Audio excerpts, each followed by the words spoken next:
Hi అండి, అందరు బాగున్నారు. ఇదిగోండి కొర్రల పాయసానికి కావాల్సిన పదార్థాలు: కొర్రలు, బెల్లము, జీడిపప్పు, కిస్మిస్, యాలుక్కాయలు, పాలండి. ఇంకొక కొర్రలు అయితే 4 గంటలు నానబెట్టుకోవాలి. నానబెట్టుకోకపోతే కొర్రలు చాలా హార్డ్గా ఉంటాయండి. అందుకని 4 గంటలు ఎంతసేపు నానబెట్టుకుంటే అంత బాగా మెత్తగా ఉడికిపోతాయి. నేనైతే 4 గంటలు అయితే కొర్రలు నానబెట్టుకొని ఇదిగోండి కుక్కర్లో అయితే వేస్తున్నానండి. కుక్కర్లో కొన్ని నీళ్ళు, కొన్ని పాలు వేసి కుక్కర్ అయితే పెట్టుకోవాలి పొయ్యి మీద.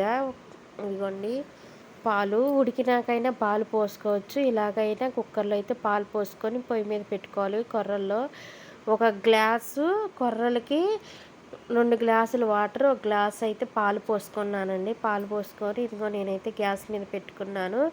4 విజిల్స్ వచ్చినాక తీసుకోవాలండి. మెత్తగా ఉడికిపోయిద్ది, ఎందుకంటే కొర్రలు ముందుగానే నానపెట్టుకున్నాం కదా. ఇదిగో చూడండి, నాకైతే బాగా చాలా మెత్తగా ఉడికిపోయింది. ఇంకోండి చూడండి, స్మెల్ అయితే సూపర్ ఉందండి. స్మెల్ మంచి స్మెల్ వస్తుంది.